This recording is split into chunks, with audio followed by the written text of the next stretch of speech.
Assalamualaikum warahmatullahi wabarakatuh. Alhamdulillah wassalatu wassalamu ala Rasulillah wa ba'd. Rasulullah sallallahu alaihi wasallam bersabda, "Ridha Rabb fi ridhal walidain, wa sakhatur Rabb fi sakhatil walidain." Ridhonya Allah berada pada ridho kedua orang tua dan murkanya Allah berada pada murka kedua orang tua. Mereka adalah tempat pulang kita. Kita seringkali mengatakan, "Saya ingin pulang ke kampung halaman." Tapi jujur saja, kalau seandainya kita pulang ke kampung halaman, kemudian tidak ada sesosok dengan senyum tipis dari wajah keriput yang menunggu kita di depan pintu rumah, maka rumah itu hanya terasa seperti tumpukan batu saja. Terasa seperti tempat yang bahkan mungkin tidak mau kita kunjungi. Karena sejatinya yang namanya pulang itu bukan rumah, tapi siapa yang ada di dalam rumah tersebut.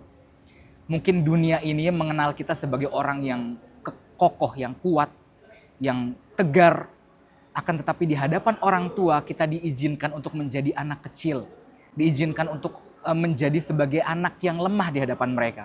Bahkan setinggi apapun jabatan kita, sejago apapun kita di hadapan orang lain, kita hanyalah anak kecil di hadapan orang tua kita. Mereka hanya memandang kita anak yang masih mereka timang sebagaimana pas waktu kita masih kecil. Teman-teman semuanya, semoga dirahmati oleh Allah Subhanahu wa taala.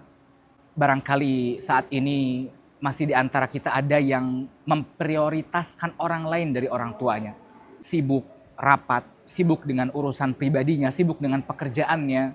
Bahkan ketika orang tua kita menelpon, kita lebih fast respon kepada teman kita daripada orang tua kita. Pulanglah, mumpung mereka masih ada.